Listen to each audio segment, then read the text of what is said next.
Cet énorme entrepôt de 2000 m² de la région parisienne, c'est le temple de la déco vintage. Aujourd'hui, ce style rétro devient super tendance. Mais au fait, qu'appelle-t-on vintage exactement? Dans le vintage, vous avez tout ce qui est mobilier d'époque, plus fabriqué, et qui est en plus du mobilier qui n'a pas été restauré.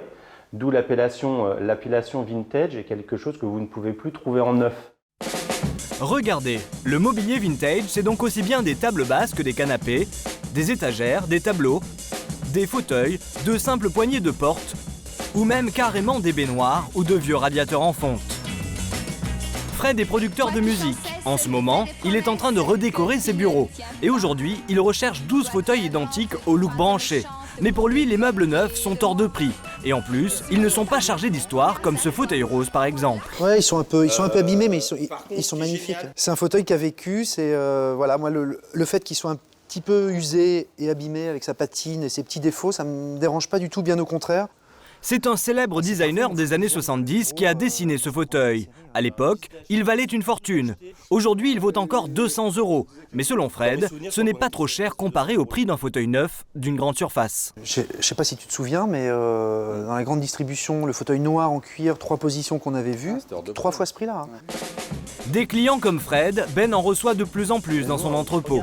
Fils de brocanteur, il a été le premier à se lancer dans la mode vintage en rassemblant des centaines de pièces datant des années 70 ou 80. Chez lui, on trouve tout ce qu'il faut pour relooker son intérieur façon rétro, avec même de vraies œuvres d'art vendues à des prix défiant toute concurrence. Dans ce qui est mobilier d'occasion et mobilier vintage, vous avez plein de produits qui sont vraiment accessibles à toutes les bourses. Et en l'occurrence, vous avez ça, une petite chaise d'un monsieur qui s'appelle Joey Colombo, qui est quand même un des 10 plus grands architectes et designers du XXe siècle. Ça, c'est une chaise que vous pouvez trouver aux alentours de 100 €. 100 € seulement pour un objet signé par un grand designer contemporain.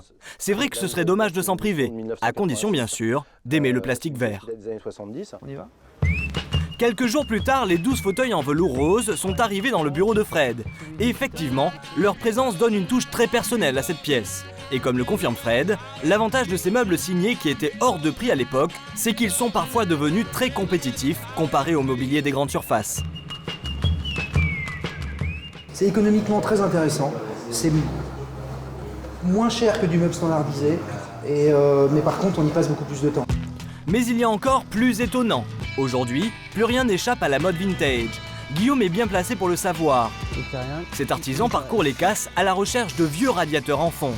Car depuis que la décoration rétro fait fureur, ces vieux éléments de chauffage complètement rouillés valent de l'or.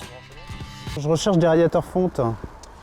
Bon, ça nous arrive d'en rentrer, mais la plupart de ce qu'on rentre, c'est des matériaux usagés. Bon, je sais que j'en ai mis de côté là, à l'entrée, on peut aller voir, des radiateurs. Tous ces vieux radiateurs doivent être cassés pour être revendus au poids. Mais auparavant, Guillaume les inspecte pour récupérer les pièces qui peuvent encore être restaurées. Les conditions? Vous allez me faire un bon prix?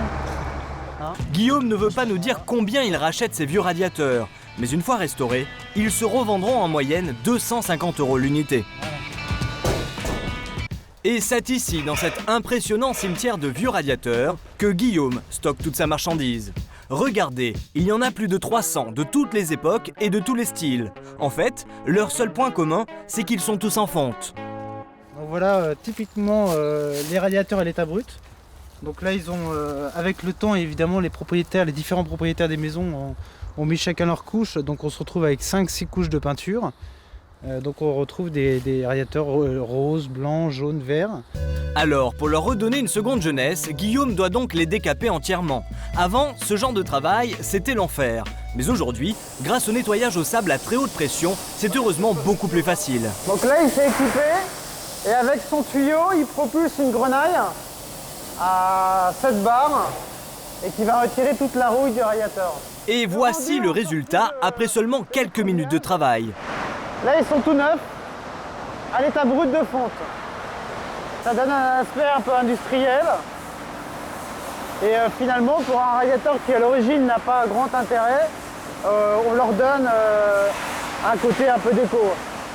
Les prix s'échelonnent de 150 à 500 € selon les modèles.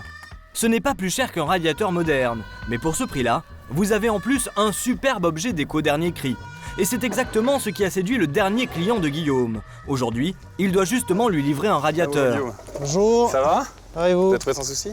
Impeccable. C'est vrai qu'on est environné de fonte. Moi j'ai passé ma jeunesse dans une maison, il y avait de la fonte partout et on la voit plus. Ouais, on la voit. Et quand on voit ces radiateurs-là, c'est magnifique. Mais leur look vintage n'est pas la seule qualité de ces radiateurs en fonte qui ne se fabriquent plus. D'après Guillaume, à prix équivalent, ils sont beaucoup mieux que les radiateurs modernes. La fonte, oui, c'est très bien parce que ça garde la chaleur.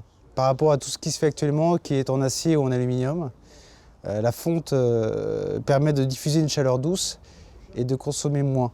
Autrement dit, avec leur petit côté rétro et leur bon rapport qualité-prix, ces vieux radiateurs en fonte résument à eux seuls l'esprit vintage. Alors surtout, ne jetez plus rien, en cette période de crise plus que jamais, vos vieilleries ont de l'avenir.